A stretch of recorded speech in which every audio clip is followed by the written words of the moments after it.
The threat of radiation exposure may have you asking, is there an antidote to nuclear exposure? Here in the Valley and around the world for that matter, iodine pills are selling out because of claims that they can help fight the health problems caused by radiation exposure.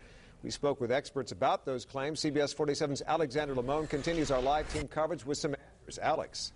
Well, Ken, those iodine pills are flying off the shelves. I spoke to a store here in Fresno that sold out and now has a waiting list of 200 people waiting to get them.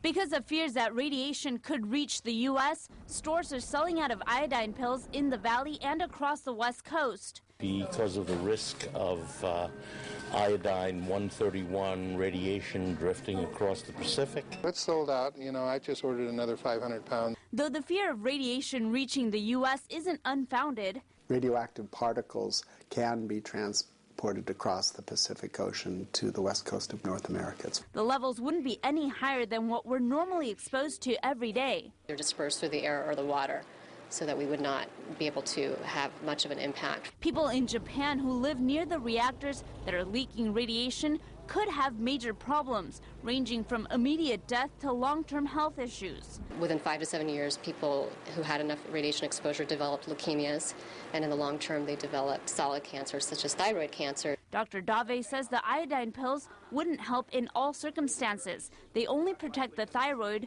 from absorbing radiation through eating or drinking contaminated food.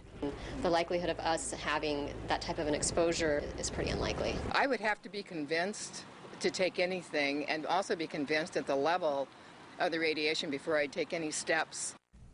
Again, the oncologist I spoke with says it's unlikely that anyone in the U.S. will be affected by the radiation from the reactors in Japan, and she does not recommend people take iodine pills unless you could actually be exposed to the radiation.